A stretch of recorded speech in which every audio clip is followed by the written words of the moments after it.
Alright guys, it's Chatterbox Reviews, coming to you guys with a tier list video ranking the best supporting characters from TV dramas of the golden age of TV.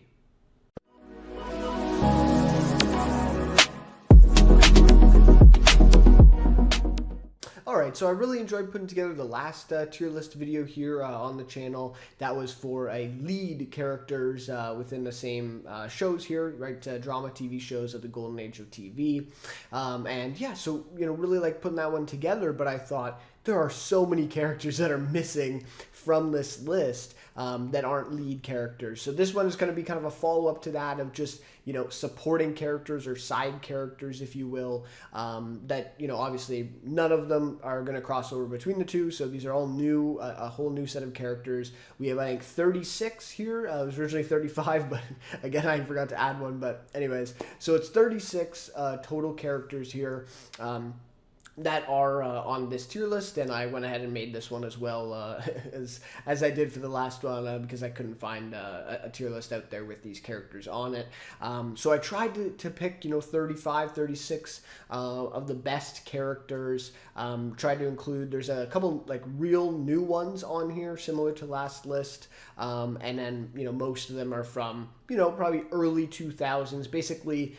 They're maybe late 90s, I guess, late 90s to basically current day. Like, we really have covered that whole time period. But the only thing is that there's a maximum of only one character per TV show. So that's a big thing. I know, so, a lot of shows that are represented here have more than just one supporting or side character that should be on this list. I recognize that, but I just thought, you gotta max it at one, because then, you'd have like over 100 characters on this list, first of all.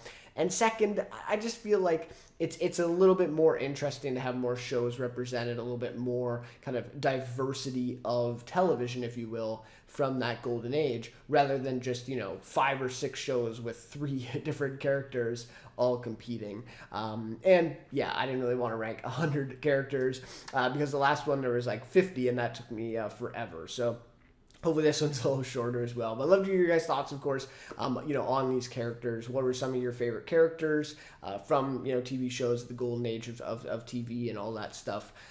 So yeah, love to hear your guys' thoughts. And if you enjoyed this one, please leave a like and consider subscribing to the channel as well. Would really appreciate that. But without any further ado, then, let's get into the tier list. Alright, so here's the tier list that I made for this one. We have the TV drama supporting characters here, and then, like I said, we have 36, actually, because I added one more, and a maximum of one character per show, as I said there. So, I'll also put this in the description, because I did make this tier list, so if you're at all interested in doing this, and again, you don't have to rank every character, maybe just rank the ones that stuff like that. Definitely, if you're interested, I'll put it in the description, and you can go ahead and do that for sure. And so another thing I just wanted to mention, as I did in the lead characters video, is I haven't obviously seen every single show that's listed here, technically, because we have only one character for every show. That means there's 36 shows represented here. And once again, similar to the lead characters video, I may have seen like 1 or 2 less than that one, but probably around 2/3 again of these shows. So definitely over, the majority of these shows I have seen. But again, as I did in that video, I am taking more of an objective approach to the ranking here. Obviously, there will be some bias probably for the shows that I have seen that might help them a little bit more than the ones I haven't. But overall, I'm looking at it more from, okay, let's look at the Emmys, stuff that these characters, these actors got. Just the notoriety, like a pop culture phenomenon, right? The cultural impact, the impact it had on the show. Did it bring the show to popularity, or in terms of like just the quality? Like, did it really, ramp it up in terms of the quality of your characters? So that's the kind of approach I'm taking here. I'm not trying to say this is my favorite character, because again, I haven't seen all of these shows, so I just want to put that out there. So yeah, so here are all the characters. We have, like I said, 36 in total, and that means 36 shows are represented, as we only have one from each. And then the tiers are the same as the lead characters video. We have pretty self-explanatory, iconic. We'll just have a handful probably of characters that'll be in that iconic tier, and these are characters, that when you think of, oh, who are the best supporting characters in TV dramas, you know, the first few that come to mind are probably going to end up here in the iconic tier and are probably down here somewhere, right? And then, you know, obviously memorable, just one below that. Impactful, I'm not sure that this tier will have as many as my lead characters video, but it's just kind of, did it have an impact on TV in general, kind of the overall landscape? And also, was it impactful for the show that they were in, right? Was it a big character for the show? And then serviceable, probably where a lot of these characters will end up by the end of this one. You know, it's kind of the common one. They kind of worked for their show, but perhaps other characters that were part of that ensemble also stood out alongside them, so that could be the case. And then forgettable, I'm not sure that we'll have many, if any, characters in this tier, to be perfectly honest, because again, I literally, you know, sought out and picked one character from each show, and so to have some that are, or to have at least a lot that are forgettable, is a little odd, you know, considering that I looked into these and, you know, picked these characters specifically. So anyways, we'll have to see. There might be a couple that end up there that I think are just, you know, too forgettable, and we'll put them there. So anyways, having said all that, that just about, you know, does it for all the tiers and all that. Like I said, pretty self-explanatory. And it kind of reflects, again, the approach I'm taking in kind of the objectivity here of saying, okay, this character's iconic, this character's memorable, this character's impactful, more so than just, oh, this is my favorite character, my least favorite, and that kind of thing. So anyways, having said all that, let's get into the first character then. So we have Aunt Lydia from The Handmaid's Tale, played by Ann Dowd. And this one is interesting because, like I said, I think you could argue, right, some of these characters that I chose, certainly you have Bradley Whitford's character, you have Yvonne Stravkowski's character, and there's a couple other ones too, but I picked Aunt Lydia here with Ann Dowd. I think she has the most supporting actor nominations out of anyone for The Handmaid's Tale, and she just really stuck out as a kind of a bigger character from the show, and so I chose her. I haven't seen the show as well, so you know, that could contribute. Maybe if you have seen the show, you know, maybe a different character sticks out, but anyways, I think she definitely sticks out from that cast. However, I think I'm going to have to put her in serviceable. And again, looking at kind of the objective standpoint of this, is that, you know, The Handmaid's Tale was big, you know, one outstanding drama in its first season, right? The first few seasons, I would say, were pretty big. It has kind of faded, and it's still going on, which didn't even really know that, but it is still going on. Another season's coming in the next year or so, and it has really faded, right, in the last couple of years. But the show was big, and to have, you know, her, Aunt Lydia, in the show, it was, you know, kind of a bigger character. But when you think of The Handmaid's Tale, I don't know. I just feel like you don't think of her as much. She kind of is, you know, like I said, a part of that ensemble with Bradley Whitford and a couple other characters there. And when you take a step back, for people who haven't seen the show, I'm not sure that they would really think of, you know, Aunt Lydia. They would think of, you know, the women in, you know, the red and the white veil and that kind of thing. And I'm not sure that there's any sort of, you know, clips or memorable moments or sequences, again, for people who have not seen the show, of Aunt Lydia there. So anyways, that's where I'm going to put her for now, is in serviceable. And when we get more characters, I'm sure she'll be maybe towards the bottom of serviceable. Okay, so next then, this one is from a very new show. I think one of two characters here that are from a show that aired, you know, within the last year or so. And that is Beth Dutton, played by Kelly Riley from Yellowstone. So again, like I said, for the lead character video, I feel like I have to have Yellowstone represented here just because of how much it's meant for TV in the last 5 years or so that it's been on. Just a massive show in terms of cultural impact. The quality is there too. You know, critics have really kind of jumped on to the show, or you know, did now that it's kind of ending and spinning off, and so had to represent it here. And I think Beth is for sure the one that you turn to. Obviously, Luke Grimes' character is a big one, but I think Beth really sticks out, from Yellowstone.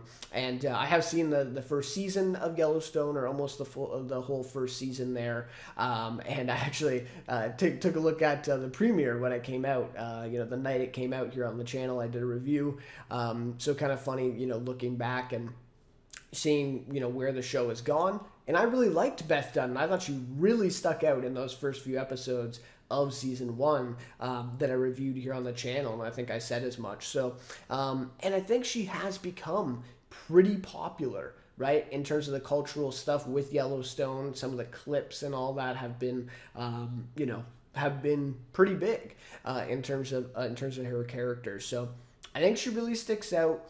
Now, it is an ensemble kind of show, right? And a lot of these shows will be, of course, right? A lot of them will be that ensemble nature.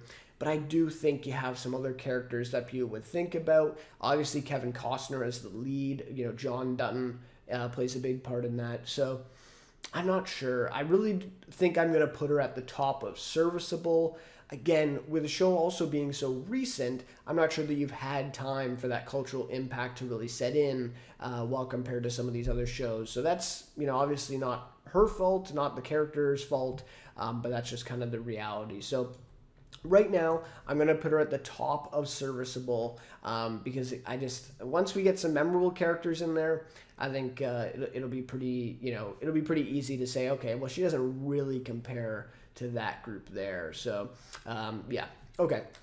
So next then is Blackbeard from Black Sails, played by Ray Stevenson.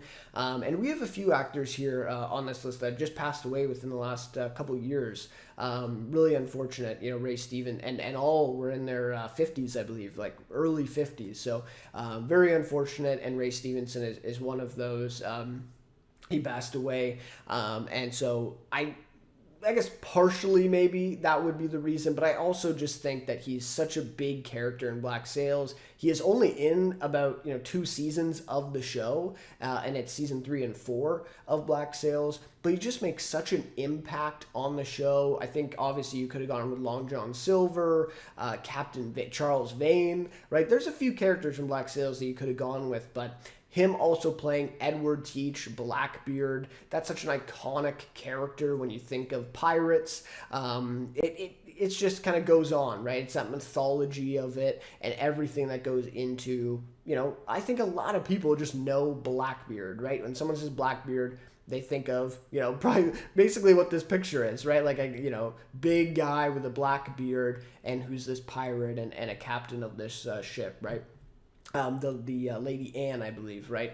And he just plays it so well when he comes in Black Sails. Really kind of rejuvenates the storyline in season 3 as well, because the show is really kind of comes to a head at the end of season 2, and when he comes in season 3, like it really kind of jump starts it again and has a big impact on that show. And there are multiple clips, but I would say one particular sequence of Black Sails, which to me is easily the most memorable sequence of the show, and it would be in my top 10 for most memorable sequences of any TV show I've seen.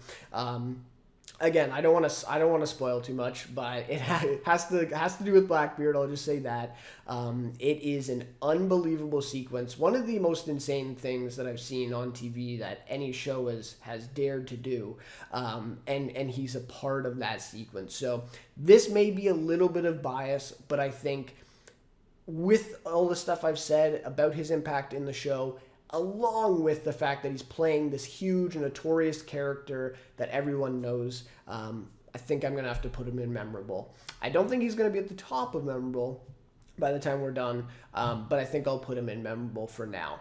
I think that's a good spot for him there. And again, perhaps the bias comes in, but that's what it is. Okay, so next, we have, if this was a favorites list, he would definitely be in the top tier, because I think this is one of the best characters in TV history and one of the best performances for it. It's Boyd Crowder from Justified, played by Walton Goggins, who's one of my favorite actors, if not my favorite actor, working in TV. He's just been so good. And I will get to this. I don't want to spoil too much. Where is she here on this list? Oh, right here. So we have another character from The Shield, and Walton Goggins' character, Shane, from The Shield, should have been here, but I chose to just, I'll do a different person. I don't want to have Walton Goggins in here twice.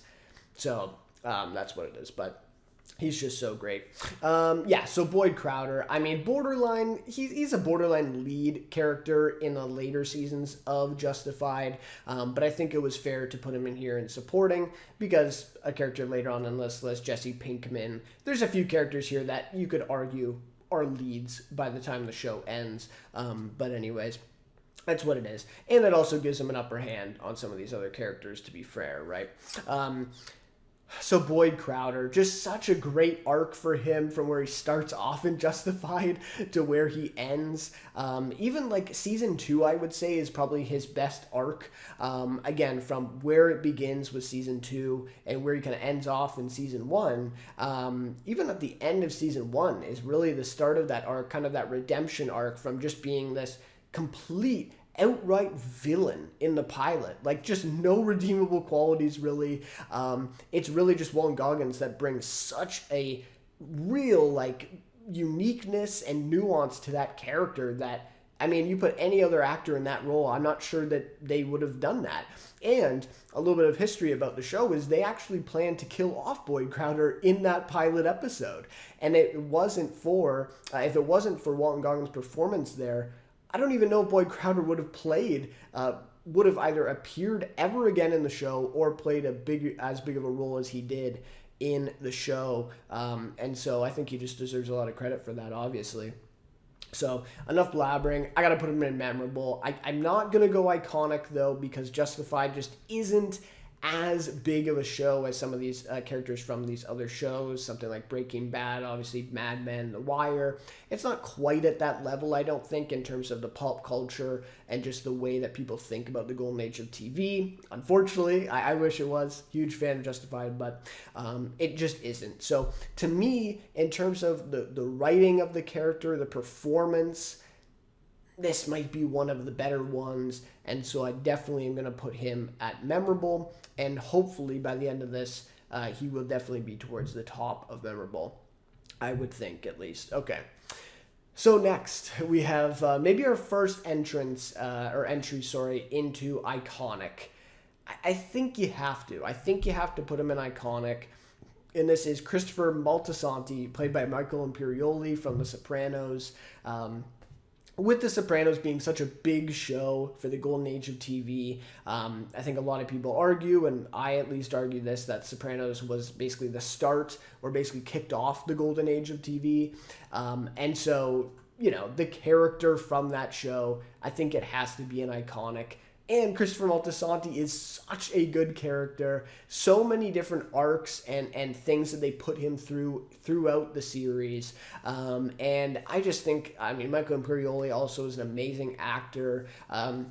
Some of the most comedic, moments and sequences throughout the show, he absolutely nails. Some of the more emotional ones with Adriana, especially in season 5 towards the end, he just absolutely nails those as well. And he's really kind of the beating heart of the show, right? He does kind of still preserve a little bit of that innocence, at least early on in the show. He's kind of our entry into, Tony Soprano's group, and him kind of getting, into things there and getting integrated into that group with Paulie and Silvio and all of them.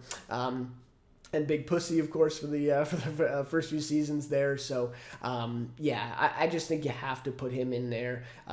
He's an iconic character, for sure. And in terms of, you're talking about supporting or side characters, he is, to me, like he's like the template of what that is for a TV show, at least in the golden age of TV. I think of a Jesse Pinkman there too. You could throw in there, but they are just the characters that, though they're definitely not the lead, but they play such a huge part in the show and are such a, really important, integral part of the storyline throughout the entire show, throughout the entire run. So, yeah, had to put him in iconic, the first entry there.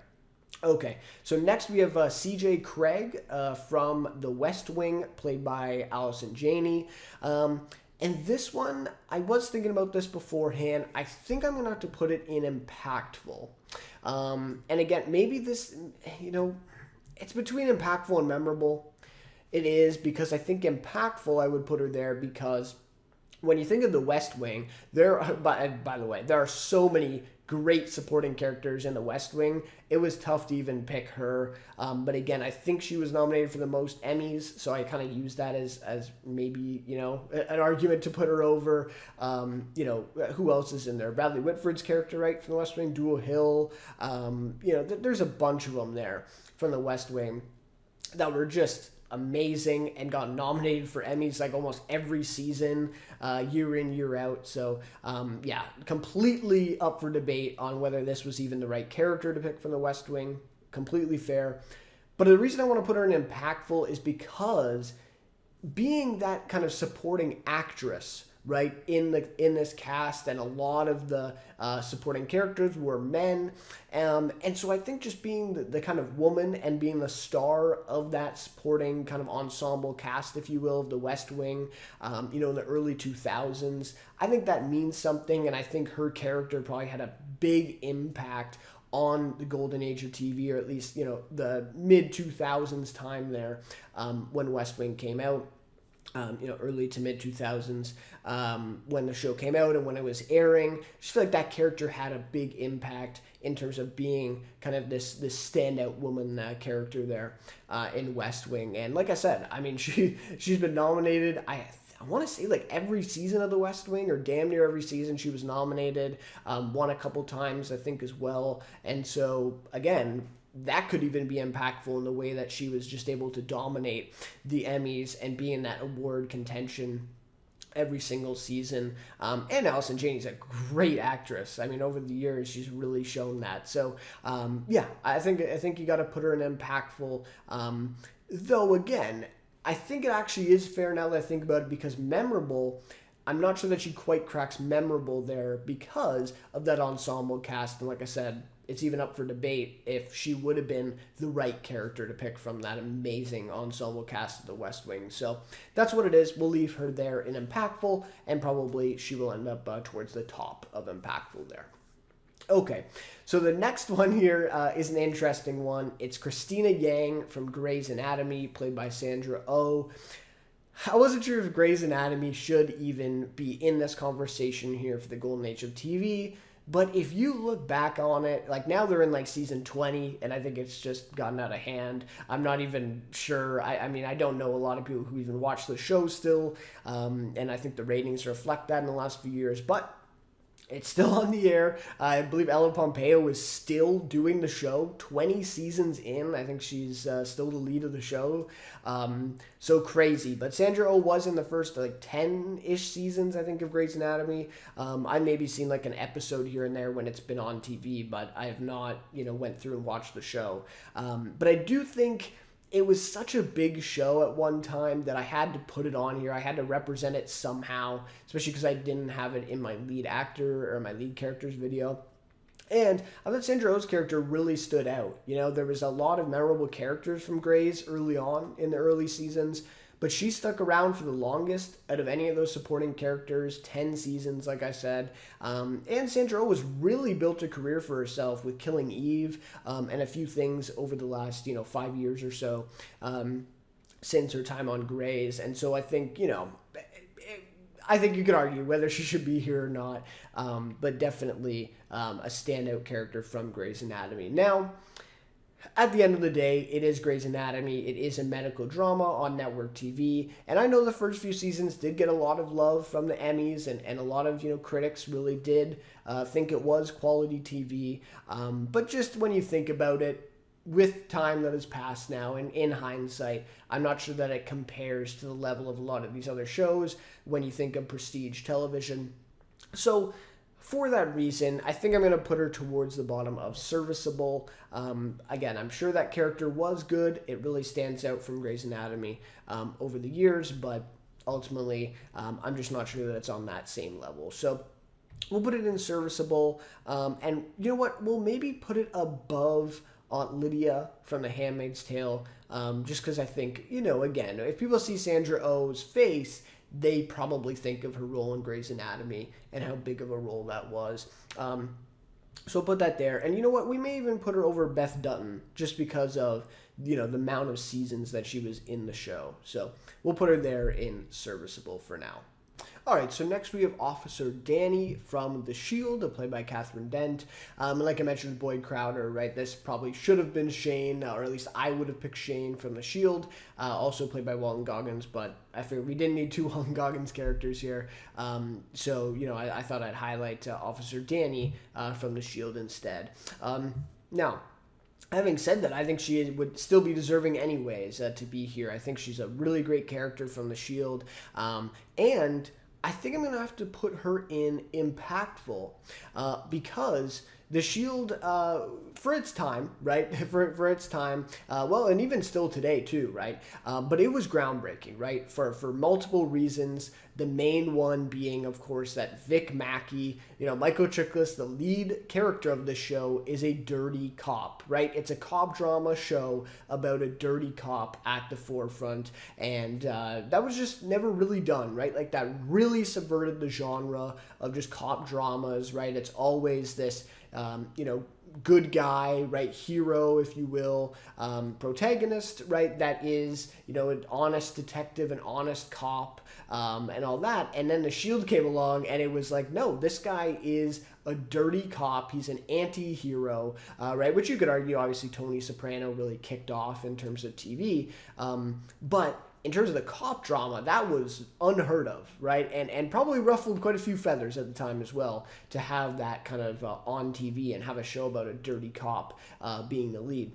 So that was big for the show just in general, but I think also Officer Danny, even just that character, was big for The Shield at the time, and they really did dive into a lot of the themes of her being one of the only female officers, and her kind of disputes, right, with Vic Mackey and his crew, of all men, of course, and yeah, just her kind of struggle with that, and also, right, they had a lot of other interesting storylines, right?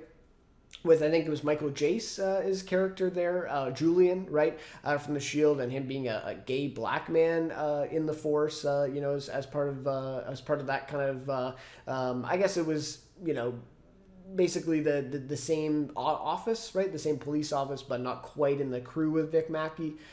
He worked with Danny a lot in the earlier seasons there. So just a lot of characters, and I think Danny was one of those that really stood out and really was important in terms of the landscape of TV, playing that female officer and diving into so many of those interesting themes with her. And I think Catherine Dent was really great. Some really great stuff from her in The Shield. I haven't seen all of the seasons of The Shield, but I've seen, I believe, till season 5. So from what I've seen of her, she had some really great moments in there, and maybe she's even better in the later seasons. I'm not sure. But yeah, she deserves a lot of credit for this as well. Really great character from The Shield that stood out to me. Next is David Fisher from 6 Feet Under, played by Michael C. Hall, and he was also made an appearance, of course, as Dexter in the lead characters tier list video. And this one, I think you could argue that he is a lead. I think he was nominated for lead in terms of the Emmys, but to me, I felt like I think it's his older brother in the show. I've not seen the show, but I think it's his older brother is the character, and he was nominated for lead for the show and for more seasons than Michael C. Hall's character here was. So I just thought, yeah, it kind of seems like he could fit into that supporting role, and so I thought I'd throw him in here, but I thought for sure he was the most, or the biggest standout of that supporting cast, if you will, from 6 Feet Under. And such a big show in terms of prestige television. A lot of critics would have it in their top 5 TV shows of all time. I think that's, a pretty fair thing that, that a lot of critics have done over the past few years especially. I think it's really grown over the years, and really that appreciation for it in quality, right? quality TV. So, I had to have somebody in here from 6 Feet Under, and I think David is a great one that stands out. Now, I struggle with this one though, because yes, 6 Feet Under deserves a lot of credit for the quality of the show and that stuff, but a lot of people who haven't seen the show and maybe aren't as in tune with TV and that kind of this golden age of TV probably haven't heard much about the show. It's unfortunate, right? I don't agree with that, but it is kind of the reality. And so looking at this from an objective lens, I'm not sure if you could put him quite in memorable. Maybe you could, though. I know if you've seen the show, you probably definitely would put him in memorable.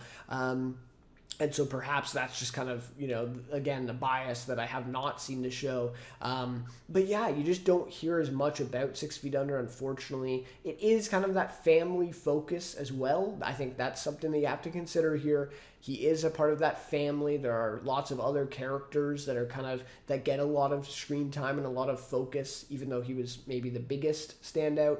Michael Ciel's a great actor, obviously, did a great job. He's also playing a gay character as well here. So maybe for that reason you could put him in impactful. Maybe, interesting themes there, important themes exploring in the early to mid 2000s then when 6 Feet Under came out. So yeah, I'm between serviceable and impactful here. We'll maybe put him at the bottom of impactful. Can we do that? Or maybe just below CJ Craig, actually, maybe put him in the middle of impactful, just because of that angle of being a gay character. And I have heard of, that they explore some of those themes for sure in the show, and his kind of struggles there. So yeah, I think maybe you can put him in impactful. Again, maybe he deserves to be memorable. Maybe if I've seen the show, maybe I'd be a little bit more biased towards that. But just in terms of the way that 6 Feet Under is remembered today and the popularity there, just a little bit missing while compared to some of these other shows. So I'll have to put him in impactful tier there for now. All right, so next we have Diane Lockhart from The Good Wife, played by Christine Baranski. This is an interesting one because she is a supporting character in The Good Wife, and then I believe the spinoff The Good Fight, I think it's called. She's the lead of The Good Fight TV show. So this is obviously not for that, or else she would be in lead. In my last video, this is for her role in The Good Wife as that supporting character. So she has a lot of nominations for The Good Wife. If I'm not mistaken, she was nominated every season in terms of the Emmys there for her performance for The Good Wife. And again, such a big show, especially for Juliana Margolis as lead character there in that show. I think it was a big impact on the golden age of TV, especially having, as a female-led show with a lot of, female-centered characters. I think it was, among the biggest, if not the biggest, of the golden age in terms of that, right? In terms of that aspect of it. And she was a big character in The Good Wife. I think very memorable, and of course, memorable enough to get her own spin-off. And I believe that show ran for multiple seasons as well, like several seasons. So, I think you have to put her in memorable for that reason. Not a lot of these other characters, have spawned their own spinoff and been the star of it. Obviously like a Saul Goodman maybe, from Breaking Bad, who I had on the last video, but, I had him in as Jimmy McGill. For Better Call Saul. So I think that's an important part here. I think Good Wife was a pretty big show, and just the amount of nominations, and I think she won a couple times for her role as well. So in terms of the pop culture, is The Good Wife the biggest show? Probably not, right? Is her character, the biggest while compared to some of these other ones? No, but I'm also not going to put her in the iconic tier, obviously. I think, she can go at the bottom, I would say, of memorable for now. But you know what? Maybe above Blackbeard, though, just because how many seasons she was in. Blackbeard, only 2 seasons there for Black Sails. So we'll put her there in memorable for now. Next, we have Doc Cochran from Deadwood, played by Brad Dourif. I think this is an interesting one. I'm sure you could argue on Deadwood, what character could have been here to represent the show. I had Al Swearingen as my lead for the last video, so this is the one that stood out to me. I have not seen all of Deadwood. And so this is just kind of what stuck out to me, again, in terms of, nominations, attention, the way people think about Deadwood. I think this is a really memorable character, but again, you have so many memorable characters from that show. So it's really hard to choose one. This is the one I did choose, and because I think that's the main reason that I might have to put him in serviceable here, is just because there's so many good, memorable characters from Deadwood. And while I think Brad Dourif's character here maybe is the biggest standout, I think it's arguable, but is probably the biggest standout, there's just so many there, right? And so when you think of Deadwood, obviously you're going to think of Seth Bullock, Timothy Olyphant's character, you're going to think of Al Swearingen, Ian McShane, those big guys, and then you're going to go down and you think of a lot of that ensemble cast as well, as a part of this, as part of the series. And obviously Dead was a big show, right? Big impact on the golden age of TV there early on. And so, yeah, I think I'm going to put him towards the top of serviceable for now. He does stand out, and I think Brad Dourif, gave a great performance. I have seen like a few clips and moments of him in the show, and I get the feeling he was kind of the moral compass, if you will. And so I think, that's obviously a really popular trait of these kind of characters that really stand out in terms of an ensemble. The Walking Dead is a big one, which I'll talk about in just a few spots here with Glenn. So, yeah, I think I'm going to have to put him at the top of serviceable. Do I put him over, Christina Yang? I'm not sure. Sandra O's character from Grey's Anatomy. Maybe she was in, more seasons of the show, so maybe you put him there. Yeah, I mean, I had to represent Deadwood in some way, right? I had to pick one character, and so I think we'll put him there. Maybe that's a little low, but just in terms of, what I'm thinking right now, we'll stick him there. Next, we have Doug Stamper from House of Cards, played by Michael Kelly. This one I had to include, right? Of course, with the last decade, I would say, of TV shows, House of Cards is right up there in terms of the golden age of TV. Really kicked things off for Netflix. Maybe Stranger Things would be bigger now, but definitely was their biggest show, before Stranger Things came along. Even like before maybe season 3 of Stranger Things came along, it was probably their top show. Definitely the top in terms of prestige television. So, had to throw a character in here, and then no doubt it's Doug Stamper in terms of that House of Cards cast. So yeah, a really great character, I think, really stands out from House of Cards. Michael Kelly, I believe, got nominated almost every single season in terms of Emmys for his performance here, and I've seen him in a few other things, a great actor. So yeah, I think at the end of the day, though, I'm not sure. Like, when you think of House of Cards, obviously you think of Robin Wright's character, and you think of Frank Underwood, Kevin Spacey. So while Doug Stamper is kind of a real memorable standout of the ensemble cast, or the supporting cast, if you will, I'm just not sure if he's quite at that tier of memorable to me. He works really well for the show, right, and has a big impact on the storylines. Yeah, but I'm just not quite sure if he sticks out, in terms of like this memorable tier, with Boyd and that, Blackbeard. Yeah, I maybe put him at, the top of serviceable. Perhaps I put him over Sandra O's character from Grey's Anatomy. A big character throughout the show. So, maybe I'll put him above, Doc Cochran, maybe Brad Dourif's character here from Deadwood.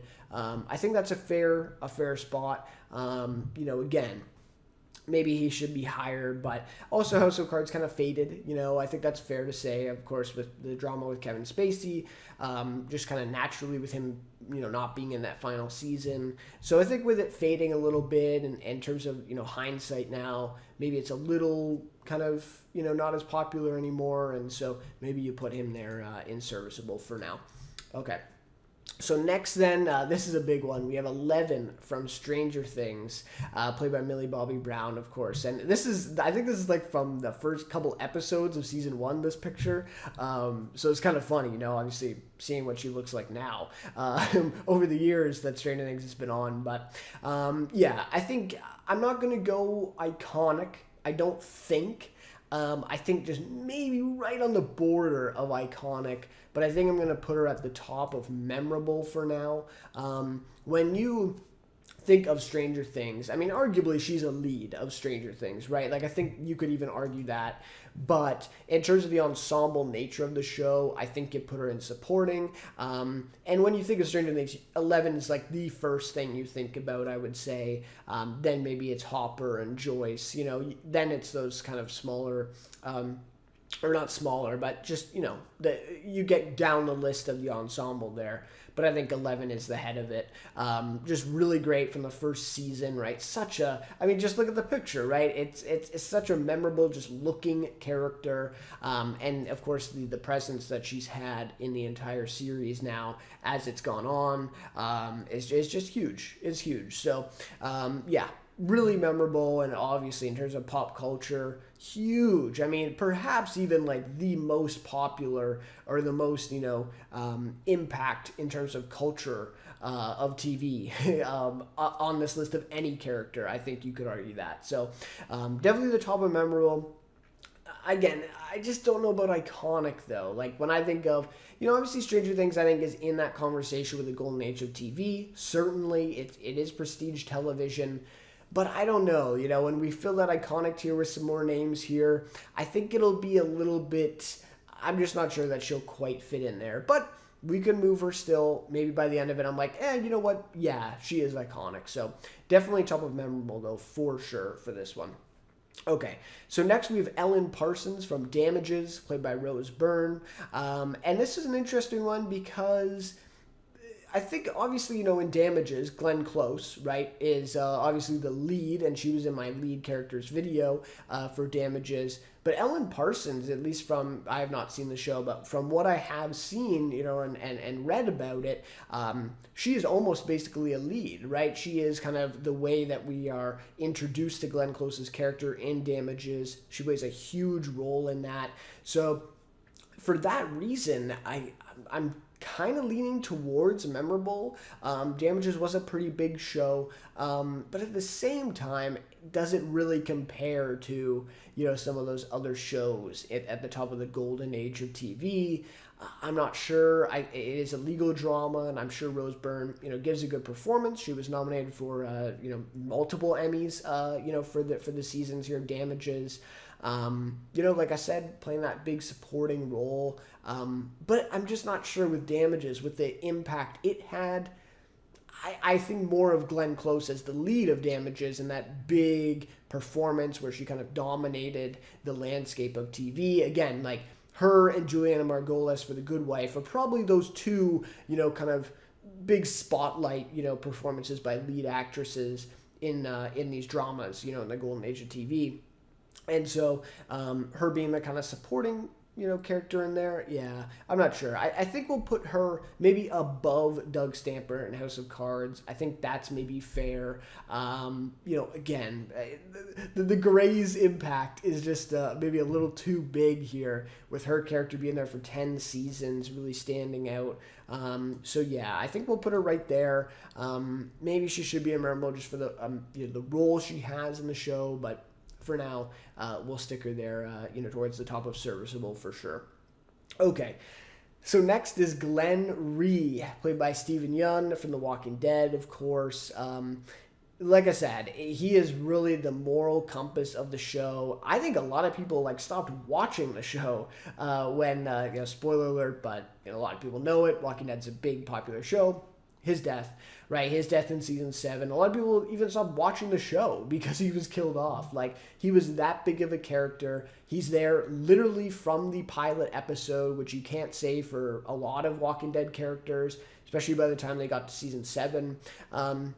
he was one of like the OG 5 of the cast that was left, and just such a great character. I think Stephen Yeun is arguably, if not like the best actor as well from the cast of The Walking Dead. If you just look at what he's been doing after The Walking Dead, he's been in that Oscar conversation multiple times. He did get a nomination.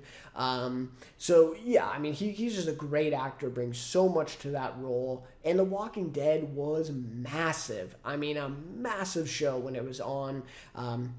That and Lost, right? I mean, if you want to talk about like the highest rated show of the golden age of TV, obviously Game of Thrones would be there too, but there'd be a few. But Walking Dead would be among the top for sure. So because of all that, because he, is in that such a big show and played such a big role for 7 years or 6 and a bit years, I think I'm going to put him in memorable. Obviously, I don't think he's iconic. I wouldn't go that far with it, but I do think I got to put him in memorable in terms of The Walking Dead. And that, I mean, as well, his death is very memorable in terms of what it meant for TV and the golden age of TV when that was on, the ratings that they had for it. Literally AMC was like told to tone down the gore and gotten like a lot of trouble for even airing his death and that graphic of a scene. And so I think there's just a lot of stuff around him. So, okay, so let's see where I would put him then in the memorable tier. Maybe I would put him even above Boyd Crowder, maybe, or maybe just below because of the role that Boyd Crowder has in Justified, arguably being a co-lead towards the end of the seasons there, and maybe over her just because of the popularity of the show. So we'll stick him right there in memorable. I think that's a good spot for him for now. Okay, so next, this one I was even debating on whether to put him in here, but I don't know. Maybe it's just a bit of bias, but it's Gordon Clark from *Halt and Catch Fire*, played by Scoot McNairy. Scoot McNairy is among my favorite actors working in TV today. Everything he is in, he just brings such an interesting take to those characters, and I think he's just an amazing actor. So I did include him here. I know *Halt and Catch Fire* does not get the attention it deserves. It's a very, wouldn't say underrated, but just underseen TV show in terms of the golden age of TV. Aired on AMC for I think 4 seasons there. Did not get very high ratings, but did get quite a bit of praise from critics, and it really was AMC's like follow-up, I would say, to Mad Men.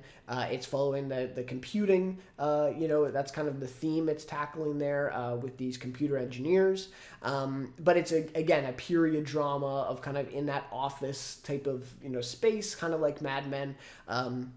And so I think there's some comparisons to be had there. But Gordon Clark, arguably a lead of that show, although, Lee Pace is probably the main lead. But he's just, I don't know. I just like Gordon Clark a lot. I think he's a really great character. Some really, a really kind of big arc for him throughout the series of *Halt and Catch Fire*. But having said all that, I mean, this show is just not talked about that much. Unfortunately. And so if we're looking at this purely from an objective standpoint in terms of Gordon Clark, Scoot McNairy, I mean, it's really between forgettable and serviceable because, again, not a lot of people know *Halt and Catch Fire*, but the people who do know it, I would say, and myself, really, really like Gordon Clark and think that's a great character. So, you know what? I'm going to put him at the bottom of serviceable. Might be some bias here for my love for Scoot McNairy, but yeah, we'll put him there. If there's no one in forgettable by the end of the video here, maybe we might move him down just to kind of fill that that spot. But yeah, we'll put him there. Unfortunately, I think he is one of the better characters here, but you just have to put him there if you're looking at it objectively. All right.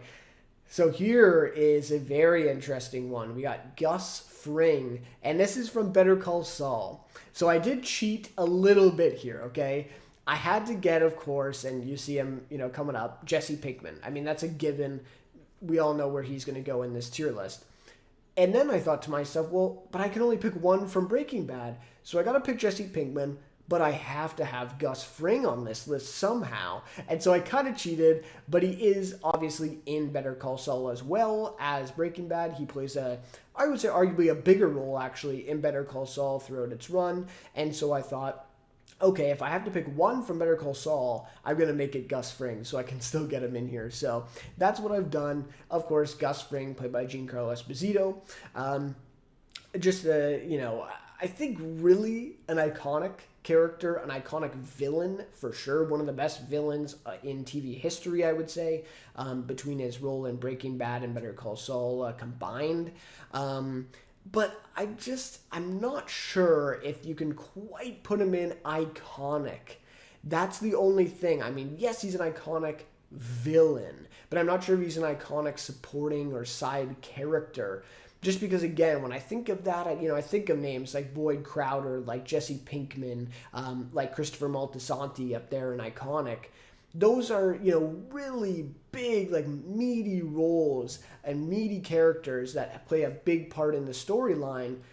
Well, Gus Fring does play a big part, but he is very much a villain. He's the antagonist for a lot of Breaking Bad. And Better Call Saul, though, they do give him quite a bit of stuff there to work with, even in the later seasons. I mean, they're really adding adding a lot of nuance to that character and a lot of kind of that backstory for him, and adding more depth there. So I don't know. This one is so hard, probably the hardest one yet for this one here. Between iconic and memorable. I mean, he is an iconic character in TV, but I just don't know. I think he's at the top of memorable if he's not iconic. Gus Fring. I mean, you know what though? Let's be honest, right? When you think of, just even people who haven't seen Breaking Bad, I would say know who Gus Fring is. They recognize him. So, yeah, you know what? We got to go iconic. We got to go iconic with Gus Fring there. You just have to. And I think also, taking that into consideration that he's been in 2 shows that are among the top of the golden age of TV, and he has such a big role in both of them. We'll give it to him. We'll put him at the top of, or at the bottom there of iconic for now. All right, so next we have Jack Bristow from Alias, played by Victor Garber, and he plays the father of the main character Sydney, played by Jennifer Garner there. Alias, a big show, and I think a lot of people obviously think of Fringe and Lost, and Alias is kind of the other J.J. Abrams show there, right? Kind of the 3 of them. That had a big impact on TV there. If you want to say the early to mid, to late 2000s, I guess, with Fringe in there as well, the early 2010s even. So, a big run in TV with those 3 shows. And now the thing about Jack Bristow, so I think he really stood out.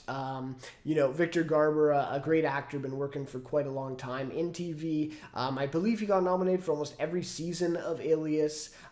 So he definitely had the most nominations of any supporting character in the show. I've not seen the show. But he definitely stuck out to me. When you think of Alias, I think a lot of people, would think of him after they think of Sydney, as well as playing the father of the main character. So I think that really stands out as well. Though, like I said off the top with this one, is Alias is kind of the 3rd show, or the kind of forgotten child, if you will. I think that's fair to say, of the kind of J.J. Abrams time in TV there, when you have Lost, Fringe. I think Alias is 3rd after those 2 shows, and maybe I'm off here, but I think that's, when I think of it, at least when I think of that age of TV, and from what I've heard, it is kind of the 3rd one behind those 2, or maybe it's almost on the same level as Fringe. Okay, but definitely behind Lost for sure. And so because of that, I'm just not sure if a character from that show can stick out that much. Right, so I think I'm going to put him in serviceable, and I'm sure Victor Garber's great. I mean, I've seen him in other things. He's a good actor. Playing the father of the main character, plays a part as well. So, you know what, maybe I'd put him towards here, maybe in the serviceable tier here for Alias. Again, just because of the state of the show. And, you know, again, when you think of that show too, I mean, Sydney, the main character played by Jennifer Garner, is I think where a lot of the attention goes at first as well. So I think we're going to put him right here, definitely above Gordon Clark from *Halt and Catch Fire*, but I think right there, you know, maybe above Aunt Lydia there, though, because he's playing the father of the main character, and Beth Dutton, you know, that's tough. That's tough. I'd say, you know, Beth Dutton maybe stands out a little more, but of course recency bias plays a big part in that too. Okay, we'll stick him there. All right, perhaps the easiest one then of this whole tier list, yeah, it's Jesse Pinkman from Breaking Bad, played by Aaron Paul. And he may actually be at the top of iconic by the time we're done. I'm not exactly sure yet, but he might be. Yeah, I think one of the best, if not the best, you know, just in my opinion, written character in TV history, in terms of supporting characters, obviously. Just amazing. I mean, again, you could argue, kind of like some other characters I mentioned, he's kind of a co-lead towards the end of Breaking Bad. But in the earlier seasons, he's definitely supporting. And that is where he was nominated for all of his Emmys and won, I think, 3 or 4 Emmys. So he's among, like, the top winners ever, I think, in Emmy history in terms of winning for supporting actor in a drama series. So that obviously plays a big part in him being iconic. But yeah, obviously Breaking Bad, among the top shows of the golden age of TV. That's a given. And, you know, he's one of, you know, him and Walter White, kind of that duo there of Breaking Bad. So he has to be an iconic for sure. And like I said, one of the best written characters, the arc that they take him on throughout the show, and, you know, his kind of roller coaster of redemption and falling back down into the, you know, using drugs and that, and kind of building back up and really kind of building himself into something, you know, towards the end of the series. So I think just a lot to that character, and Aaron Paul, really great. And that's another thing, kind of like Boyd Crowder when I talked about that. Like, this is a character that, you know, Vince Gilligan, I think they were planning to kill him off by the end of season 1, but it was Aaron Paul's performance that he brought to it that they kind of had to second guess themselves and say, why would we kill this guy? Like, he brings so much to this role, and he's such an important character. And then that's kind of where they developed that storyline with him and Walter going forward. So a lot of credit has to go to Aaron Paul there for sure. All right, so next we got John Locke from Lost, played by Terry O'Quinn. And yeah, I mean, you could obviously pick a ton of characters from Lost here. There's only one, though. You can only choose one. And to me, my 2 cents, I think John Locke stands out the most from Lost. Terry O'Quinn, a great actor. He won an Emmy for his performance and was nominated, I think, 2 other times for his role in Lost, and was a part of the show for quite a few seasons there. I think, you know, actually, I think he was around for the whole run, but playing John Locke, right, for I think the first 3 or 4 seasons, I want to say, of Lost. So such a big character. And to me, like, when you think of Lost, and I'm not, you know, the biggest fan of Lost, and when I think of Lost, I think of John Locke, just that name and just the, you know, even just this picture, right? You think of that character, you know, when you think of Lost. And then, you know, I also think of course, Josh Holloway's character, Evangeline Lilly's character, Naveen Andrews' character. So, you know, you get some of those faces. Of course, it's an ensemble cast. Like, that's just the nature of the show. But I really think John Locke stands out in terms of Lost. And like I said with some of these other shows, Lost, I mean, arguably the biggest show in terms of ratings of all time. Right up there with Game of Thrones and The Walking Dead, for sure. So because of that kind of pop culture effect that has, and for that character, no doubt has to be in the memorable tier for me, for John Locke. Would I put him over Glenn? I think I would. I really do. I think I would. I think he's just maybe a more kind of recognizable face there than Glenn. Glenn's recognizable for sure, but it's even just that name, like John Locke, of course, named after the philosopher too, and yeah, that name just stands out. Right when you say that name, that's exactly who I think of from Lost. So we'll put him right up there in memorable. I think that's a good spot. Next, we have Dr. John Watson from Sherlock, the series starring Benedict Cumberbatch as Sherlock Holmes. And this version of the character is played by Martin Freeman in the show. This is such an iconic one. Of course, Sherlock Holmes just in itself is iconic. I put that character in the memorable tier for my lead characters video. And I think Dr. John Watson's got to go in the memorable tier, right? And even when you think of like supporting characters or side characters, I think, at least in my opinion, like that would be among the top, right? When you think of that type of character, almost like the sidekick type of character, right? And he is perhaps like among the ultimate sidekicks in terms of, TV, movies, like anything like that. Just in terms of media in general, being a kind of a sidekick character, he's up there. He's right up there. And this iteration is really great. I think Martin Freeman has got a lot of attention for his performance. I think he's a great actor. And so, yeah, I think the Sherlock series is big. Each season that's come out, I think they've only had like 3 episodes in each season that it's been going, and each season has such a big impact on TV.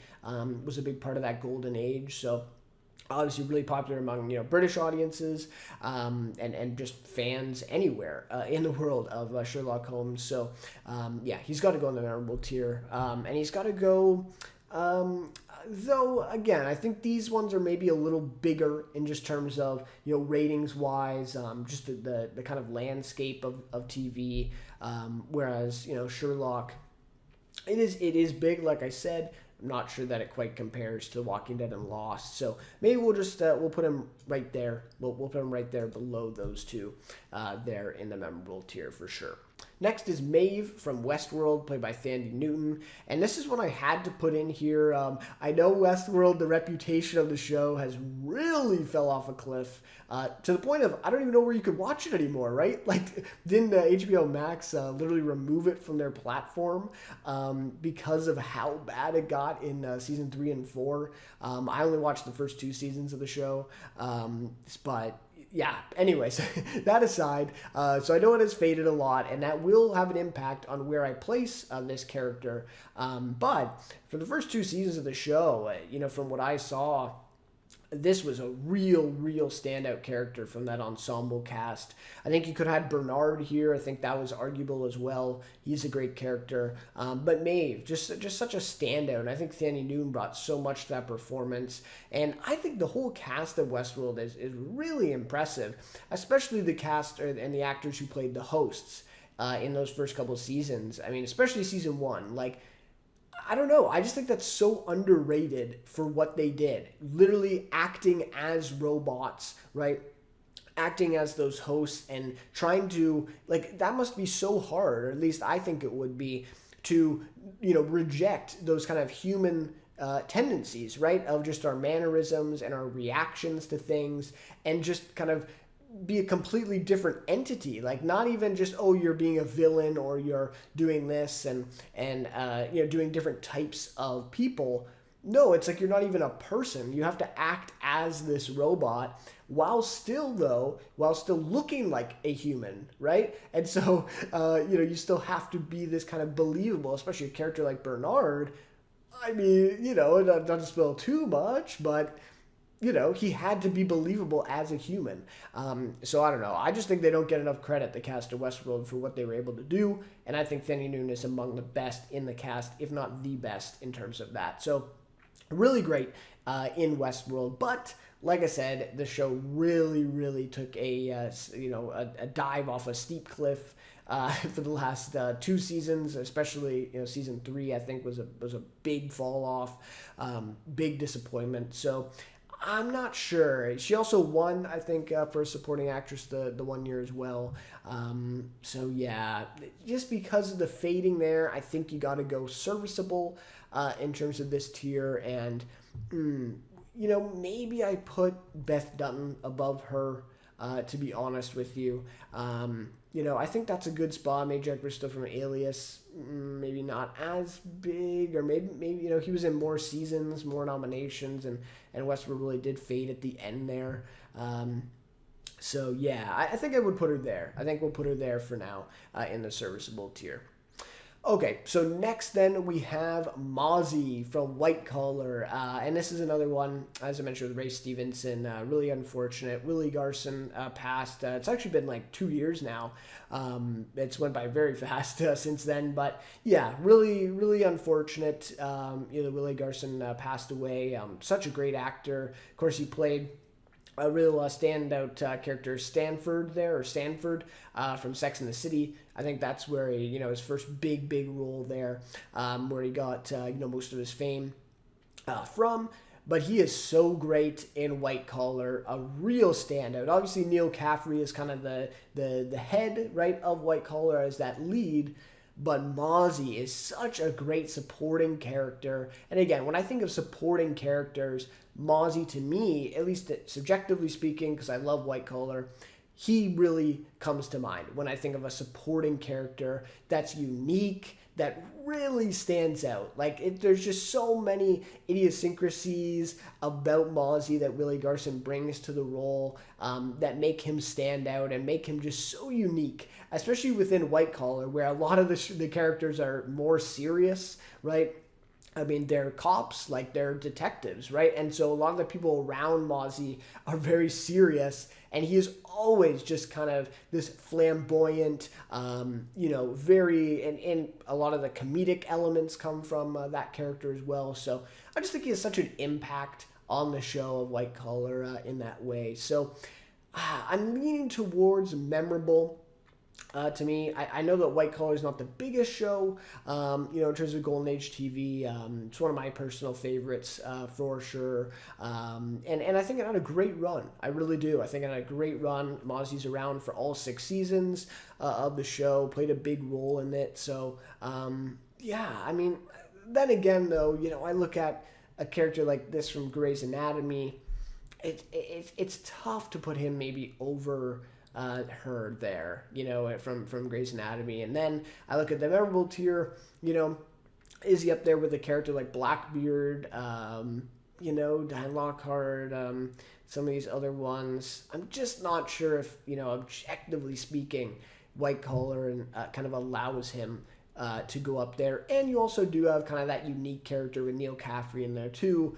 So yeah, maybe I'd put him right here behind her character from Grey's Anatomy, maybe right there in terms of the serviceable tier. I won't let my bias take over. We'll put him there in the serviceable tier. Okay, next then is, I think, another iconic one there. And another one, I think we have 3 on this list here, and this is another one. Michael K. Williams passed away as well recently. All 3 of these guys, just within the last 2 years or so. But he passed away as well. Very, very sad. I mean, early 50s.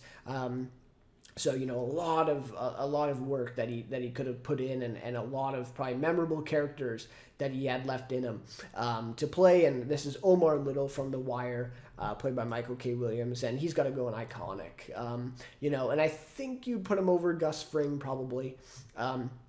Maybe below Christopher Moltisanti, just because The Sopranos has that huge impact on TV. But The Wire is right up there too, right? And Omar Little, I mean, when you think of The Wire, I have not seen the show yet, but when I see just pictures of The Wire and I just kind of think of the show, this character really, really stands out. And especially after his passing, I think a lot of people that watch The Wire have really kind of discovered how good of a character that really was and how great of a performance he gave in the show. Of course, people recognize that before he passed, but I'm just saying it kind of emphasized that a little more, and I think people really appreciated it. So, he's going to be an iconic in terms of TV supporting characters in a show like The Wire. I think he has to be there. And there's a lot of great characters in The Wire, too. When you look into that show, there are so many great actors in that show that went on to do great things and some really memorable characters. But Omar Little is right up there at the top of that. So he's got to be an iconic for sure. Okay, so next then is Opie from Sons of Anarchy, played by Ryan Hurst. And this is an interesting one because, like Jax Teller on my last video, Sons of Anarchy was a big show. I mean, really big. I would say on the level of Breaking Bad. At the time, both of them were coming out. right? When I want to say like 2012, 2013 time there. And just this my impression of Sons of Anarchy. So really big show. Obviously, I think it kind of faded in later seasons for sure. But Opie is a big character from Sons of Anarchy, and I think the standout again. Probably some other characters you could have highlighted here too. But I think Opie really stands out. Just the look of him as well, what Ryan Hurst brings to that character, being such a big guy, loved him as Beta in The Walking Dead as well. Being such a big guy, that big beard, and just being such an interesting character, I think, for Sons of Anarchy, for a lot of seasons of the show. And, when you think of Sons of Anarchy, even if you haven't seen the show, you hear a lot about Opie, and a lot of people really attached to that character. And I don't want to spoil anything, but later on in the show, and when that character meets his fate, I think a lot of people talk about that, and that's a really memorable moment from that show. So I think he's going to be memorable again, just because Sons of Anarchy is such a big show, or at least was, at one time when it was coming out. So I think you got to put him in memorable. Do you put him over some of these characters? Maybe you stick him right here, maybe over Diane Lockhart, but she's a pretty big character too. So maybe, maybe right there. Maybe right there, you put him more Blackberries and more seasons of the show, for sure. But yeah, maybe you put him in memorable there. Opie in Sons of Anarchy. I think that's fair. Okay. So next, I think this is another entry in our iconic tier, and this is Peggy Olson from Mad Men. She has to be there. I think maybe below Omar, I would put her over Omar Little, actually, just because, again, she's one of these characters that is kind of like this sidekick character, if you will. Very much a Jesse Pinkman, where you could argue in later seasons she is a co-lead along with, Don Draper, John Hamm from Mad Men. Such a big character, a huge impact on the story of the series as it goes along. And Mad Men obviously being among the top of the golden age of TV, being such a massive show, both critically and the ratings. Throughout the run, they did get some good ratings. In some seasons there. So. Just a massive show, and I think she's definitely got to be at the top there and iconic. Elizabeth Moss also brings such a interesting spin on that character, and you want to talk about arcs for characters? Probably among the best character arcs for any of these characters Peggy Olson has there in Mad Men, from where she starts in season 1 to where she goes throughout Mad Men. Really impressive stuff. So, yeah. No question, I think you have to have her there in iconic for sure. Next, we have Richard Harrow from Boardwalk Empire, played by Jack Houston. And this is an interesting one because, you had to throw someone in here from Boardwalk Empire, right? And I think this is the one. I think this is the right character from Boardwalk. I've not seen the show, but even just from what I've seen of Boardwalk Empire, you see Steve Buscemi as Nucky Thompson, which I had in my lead characters video. But I think this is the very next character that you think of, when you see stuff about Boardwalk Empire. And, of course, just the look of him. I'm not sure this picture quite does it justice because it's pretty small here on the screen. But he does wear a mask, the character in the show, after being severely wounded from war, I believe. He's a veteran in the show, and so he wears this mask over his face. So just such a memorable look to the character, just right off the bat of his physical appearance.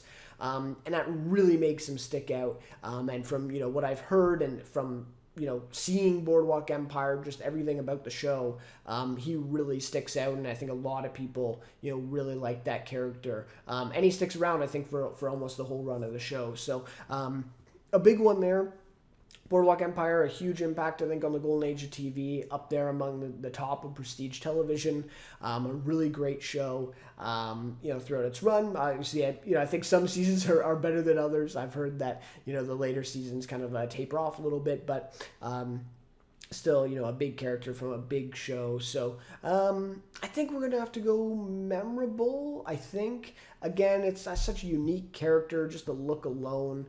I think it is big in terms of TV. So maybe you put him in memorable, and maybe you put him maybe above Blackbeard there. from Black Sails. I think you put him maybe just above or maybe even below Blackbeard because he's just playing such a notorious character. So maybe at the bottom there of memorable for that character. Okay, so next we have probably the newest character, or the character from the newest show on this list, and that is Richie from The Bear. I thought this character had to be here. I know it's like insane recency bias here to have The Bear, to have a character for The Bear here on this list in terms of, you know, golden age of TV, when you have some shows here from the the late 90s, but I think you have to have him here. In terms of right now, when you look at the landscape of TV, I think The Bear is right up there in terms of, you know, the top of prestige television. So I think you had to have a character from that show, and no doubt in my mind that it is Richie from The Bear. Such a standout character, and I think he just won the Emmy this past award season for his performance, which I was shocked at. I didn't think that they would give him the award, but he so deserved it. You know, and being kind of an underrated actor, or kind of appreciated, underknown actor. So I think, you know, really great stuff there for Richie from The Bear, and such an interesting character. I mean, so much to that character, where at the beginning of the show, you know, you kind of think one way about him and you kind of just think he's an asshole, right? And then they kind of get deeper into that character and really flesh out some interesting stuff about him and really add some depth there. So, yeah, really, really great. But having said all that, he's only had 2 seasons here of the show, so I can't put him any higher than serviceable. I just can't, right? I just can't, well, compared to a lot of these other characters. The Bear is a big show right now, so, you know what, like, maybe I put him towards the bottom here, or maybe right around Beth Dutton there from Yellowstone, although I think she is a little bigger. I think Yellowstone, in terms of pop culture, has maybe a bigger impact, so maybe towards the bottom here. Maybe Maeve of Westworld's a little bigger. Aunt Lydia, I mean, even Aunt Lydia maybe, but maybe Richie's a little higher than her. Okay, so maybe we'll just put him right there. Again, recency bias completely acknowledged, but we'll put him there for now. Okay, so next then is Ruth Langmore from Ozark, played by Julia Garner. And I mean, this character had to be here. I think she's won like the last 3 Emmys, or not this past year, but the previous years, 3 Emmys in a row, I believe, for supporting actress for Ozark. I mean, she just got so much love in terms of, you know, critics praised her performance as well. I've seen, you know, the first couple seasons of Ozark. She is great in it for sure. I'm not sure that she lives quite up to that bar. That's just me. But I think she is, you know, a great character in Ozark. But I'm not going to go any higher than serviceable. You know, I've seen the show and I've seen that character, a really interesting character. Again, she's kind of part of that group of the antagonists of the show, the Langmores, right? At least in those earlier seasons, and the way that she's able to kind of stand out amongst those Langmores and be kind of a prominent character, working alongside Marty Byrde, the lead there, Jason Bateman. So, yeah, an interesting character for sure, and definitely stands out. I mean, when you think of Ozark, you think of Jason Bateman, maybe Laura Linney, she's right there. And even just this picture of her kind of curly blonde hair, I think that's a pretty iconic look, you know, if you will, right, of the last few years from Ozark. So, yeah, I mean, I would put her towards the bottom here. I think you probably put her over, you know, Richie from The Bear with only 2 seasons there, but maybe not much higher than that. Or maybe over Maeve from Westworld there. You know, Ozark, I guess, you know, has a pretty big, you know, impact on TV in the last decade. You know, so maybe over Maeve of Westworld, maybe. Maybe this is kind of a tough one. I'm not sure. Yeah, maybe put her there, I guess, over her. I think those 3 Emmy wins, it really makes her stand out. So maybe even over him as well. So we'll stick her right there in terms of the serviceable tier there. Next, we have Saul Berenson from Homeland, played by Mandy Patinkin. A really big name actor there, a recognizable face from The Princess Bride. I think is probably his biggest thing, right? Playing Inigo Montoya. You kill my father, prepare to die. That iconic line just in movie history. But we're talking about TV, and we're talking about his character from Homeland. But I think that plays a part. Just how big of a name he is, how recognizable of a face. Even now he, obviously looks older than when he was in Princess Bride, but really great actor over the years, and he's had a great career. And his role in Homeland is pretty big, and I think he really stands out. Obviously, Damian Lewis's character from Homeland stands out too, but I think he's a lead. I think you could argue that he's a lead, and so I stuck with Saul Berenson instead. He stands out. I mean, Homeland was a big show, deserved, or got a lot of praise from critics, and did very well at the Emmys for many years. Won Outstanding Drama Series, I think, a couple times. So a big show in terms of the golden age of TV, for sure. There on Showtime with Homeland. So he was a big character as well, but not too memorable. Like, that's the thing about Homeland, where I talked about last video as well. I think with the years that have gone on, it doesn't get talked about as much as when it was on. It doesn't get as much of that attention, well, compared to some of these other shows. So I'm not sure if you can, put him much higher than serviceable. Again, great actor. I just don't know that character really stands out as much, from Homeland. So he was in a lot of seasons of Homeland, though. So maybe I will put him. I don't know, how you could put Richie from the Bear over him with just 2 seasons. But maybe he's, right there. I would put those two kind of in the same conversation, right? You have Jack Bristow from Alias and him, 2 shows that were on for quite a while, received a lot of buzz, and the characters are pretty big in the show, but nowadays maybe not talked about as much. I think that's a perfect spot for him there and serviceable. Next is Stan Beeman from The Americans, played by Noah Emmerich. This is a really interesting one because I did Kerry Russell and Matthew Rhys, obviously, for The Americans. And when I said in my lead character video, and what I said about that was, The Americans received a lot of buzz for mainly the last season, but I think the last couple seasons really kind of grew a little bit in terms of popularity. I think people that were watching the show obviously loved it and talked about it a lot, but it really got a lot more eyes on it, especially with winning drama series, or at least winning quite a few Emmys there. I think writing and Matthew Rhys won actor, so it got a lot of buzz there for that last season. And Noah Emmerich, he has been, at least to me, been such a big face in terms of supporting characters in TV shows the past literally, I think you could say 2 decades even. He has just been big in a lot of different supporting roles here and there, popping in and out of a lot of different TV shows. And so for him to get this sustained long run in this supporting role in The Americans, I think is great. And I think he's just such a great actor. He does so well in these roles. Though I will say he does play very much a similar character in each of the roles he plays, but he is just so good at it. That's the reason why he gets picked for those roles. So having said all that, though, the earlier seasons of The Americans do not get as much attention, and just in the years since, I'm not sure, that the buzz is there for The Americans, well, compared to some of these other shows. So I think I'm gonna have to put him in serviceable. Again, I think he really is the third, leg there, though. After Kerry Russell, Matthew Rhys, he definitely comes to mind. A big character playing their neighbor, right? And kind of that, I don't know if you call him an antagonist, but he is kind of serving as that kind of obstacle for a lot of the show and a lot of that plot. So, I think serviceable somewhere in serviceable here. I would think somewhere around maybe Doug Stamper from House of Cards. I think that kind of level. He played a big role in the plot, and like I said, I think Noah Emmerich deserves a lot of credit for just what he's done in TV the past few years. So, I think maybe right there. I think that's a fine one behind Doug Stamper from House of Cards. Next, we have Suzanne Warren from Orange is the New Black, played by Uzo Aduba. And this was really a standout. Again, I think Orange is the New Black, you could definitely argue for some other characters that should be here as well. But terms of just picking one from that show, I think she really sticks out. I really do.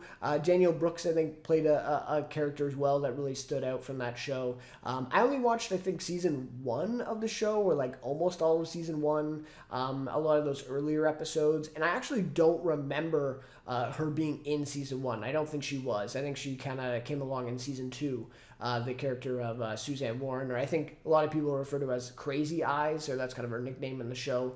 But yeah, definitely a memorable character when you look into Orange is the New Black, and even me not seeing her in the show, I have seen clips of her, a pretty recognizable face, and, her look as well in the show, I think kind of unique. It stands out. So, yeah, an interesting character here. Obviously, Orange is the New Black, I would say kind of faded towards the end of it, but at the beginning, I think deserved, got a lot of credit and deserved, a lot of credit there for what it was exploring there in terms of, women in prison, a perspective that I'm not sure that we had really seen yet, right? Or at least was the main focus of a TV show yet in TV. So I think it had a big impact in terms of that.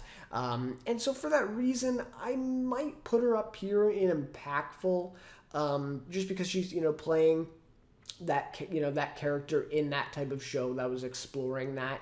And I think she really does stand out. Again, some of the more comedic elements, I think she was a main focal point of that in Orange is the New Black from what I've heard. And yeah, I think Orange is the New Black was kind of a phenomenon in terms of the cultural impact it had at one time, when it was on. So we'll put her in impactful. I think she had an important, impact, if you will, on TV and for that show being in there. So we'll put her definitely at the bottom of impactful there for Orange is the New Black.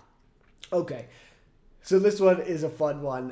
Tom Wambsgans from Succession, played by Matthew Macfadyen. This is, I'm really happy to have him here. Of course, it is a very recent pick. Succession only ended last season, or last year, sorry, was the last season. And he was only in 4 seasons of the show, right, of Succession. And this was a tough one, man. To pick one character from Succession to be here, I mean, you could have basically taken Shiv, Roman, Greg. I was really close to putting Greg here, but I think it's got to be Tom. I think you got to have Tom in there. And I know it's recency bias, but I think you got to put him in memorable. I think you do. What has he now won? I think 2 or 3 Emmys for Succession for supporting actor. At least 2, right? At least 2 he's won. For season 3 and 4, I think for sure. And what a great actor. I think arguably the best actor, a part of that cast. I praised him in season 2 and thought that he was, a standout supporting character in terms of TV shows. And then he followed up with maybe even 2 better seasons after that. So yeah, I just think, again, huge recency bias here. The show just ended, but he's got to be memorable. He's got to be memorable. Such an interesting character, and especially to where he ends up at the end of the series, in that basically, being the boss, taking over Logan's spot. I think, obviously it's just kind of a placeholder, but he is there. And the way that he's able to kind of sneak into that role towards the end of the season, I think is really, really memorable. So, we're going to have to put him... this is so tough. Again, the recency bias is so strong with this, but I'm not sure. It's somewhere along here. I think you have to have Dr. John Watson above him, but maybe just behind him. In terms of, Succession is a massive show. I think it's going to have a really great, in hindsight, I think people are going to remember it really well. So you know what? We'll put him right there. It's maybe a little high, but I think we're going to put him right there in terms of that memorable tier, or maybe even over Dr. John Watson. That's tough. Yeah, maybe over him. We'll put him there. Okay. The next one here is another entry into iconic. There's no question here. Tyrion Lannister from Game of Thrones. Again, when you think of supporting characters in the golden age of TV, like Peter Dinklage as Tyrion Lannister, right at the top of that list when you think. And you look at this iconic tier, he's just synonymous with a lot of these types of characters that you see here. So I'm not sure. I think honestly, I think maybe second behind Jesse Pinkman. I really do. Obviously, Game of Thrones, huge show, huge impact on the golden age of TV, and that's tough. You know, Christopher Moltisanti maybe should be over Tyrion Lannister. Just his arc in the show and Game of Thrones does fade towards the end of its run, and we don't see really a completed arc maybe for Tyrion. But yeah, I don't know. Maybe third. Maybe third, but that's tough. I mean, he's just such a memorable character in TV history. I mean, talking about lead or supporting, he is so memorable in Game of Thrones, right up there, or I would say even above Jon Snow and Daenerys. Obviously, Peter Dinklage being a smaller human, if you will. I think that's fair to say, a smaller human, and playing that role is just so memorable, in Game of Thrones, and such I mean, he just has so many good lines throughout the show, so many memorable sequences. He just, and a lot of my favorite parts of the show are actually, parts where he plays a big part and he's the main focal point of the plot. I just think such a fascinating character. So, and Peter Dinklage, again, one of the best actors here on this list for sure. One of the greatest performances in TV history, I think you could definitely say. So, yeah, definitely up there and iconic. Okay, so next then, last couple, we have Violet Crawley from Downton Abbey, played by Maggie Smith. And this one I thought you have to include because Downton Abbey, nowadays, again, I don't feel like it gets talked about as much, but I remember, like, when it was on in, I want to say, like, 2012, 2013, like, 2014, maybe, in that span, it was big. Like, it was a really, really big show, Downton Abbey. And so I think you have to put it in here. And Maggie Smith, such a recognizable face from Harry Potter, or at least for me, that's, what I see her in. And her playing this very memorable character from Downton Abbey, really sticking out. I believe she's playing the grandmother, right? Or the mother of kind of like the mom character in the show of this family. And so, yeah. I mean, I think she had to be in here, and she's a big character in the show. So, I'm not sure, I'd probably put her in memorable. I think I would, just because of how big Downton Abbey was at the time, and Maggie Smith being such a big name in terms of acting, her whole career, just been so impressive. So, I think you got to put her in here, though maybe not that high. Maybe under Opie, I would say, from Sons of Anarchy. I think maybe that's a fair spot for her there and memorable. Last but not least is Deborah Morgan from Dexter, played by Jennifer Carpenter. I think you had to have her in here. She was kind of a late addition to this list, but I think you do. I think Dexter, obviously being a huge show, among the top in terms of golden age of TV. Now, the one thing that's interesting to me, though, is she never got nominated for an Emmy Award for her performances, throughout this show, I think she's in like every single episode of this damn show, where Michael Ciel got so many nominations, other actors got nominations. So I think that's something to make a note of here. In terms of this character. But that doesn't take away from the fact that she's playing the sister of the titular character Dexter, and like I said, is in every episode, has a huge role in the show. But, well, compared to a lot of these other characters here, I'm not sure that she's as memorable, as some of these other ones. So, it's tough. She's playing the sister, so it's, she is kind of attached in a way to Dexter forever when you think of the show. She also came back for Dexter New Blood, the reboot series, and so she's kind of, back in that, limelight, if you will, and that attention. So I'm not sure. It's between serviceable and forgettable. It really is. And you know what? I might have to just put her in forgettable. We only have one in there for right now, and I think she may have to go in forgettable. When you think of Dexter, you think of Dexter, like the main character, and so, maybe those supporting characters don't get as much love as they should, but I think that's just the reality. So unfortunately, we're going to have to put her in forgettable, I think. And Gordon Clark, that's so tough. again, I think there's just a little bias there for me. Should he move down to forgettable with her? I don't know. I just think that's a bigger character, while compared to Deborah Morgan. But anyways, obviously this show, Dexter, is way bigger than *Halt and Catch Fire*. But anyways, that'll just about do it for all of our characters. We'll leave it at that. I'm happy with this list and the way it looks, I think. So this is our final tier list then of all these supporting characters.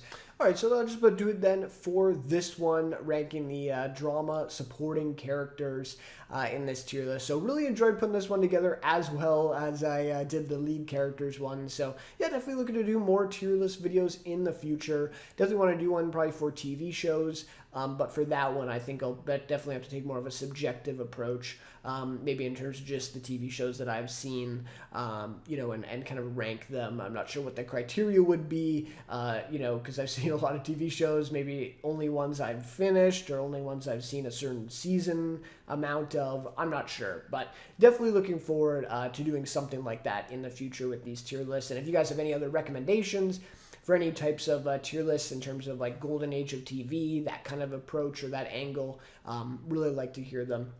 Really, look forward to doing more of them. So yeah, love to hear your guys' thoughts, of course, on these characters and my ranking, all this stuff. What are some of your favorite characters? Any and all thoughts there, definitely welcome in the comments below. So yeah, that'll just about do it for this one. So thank you guys so much for watching, and we'll see you then in my next video. 'Cause I know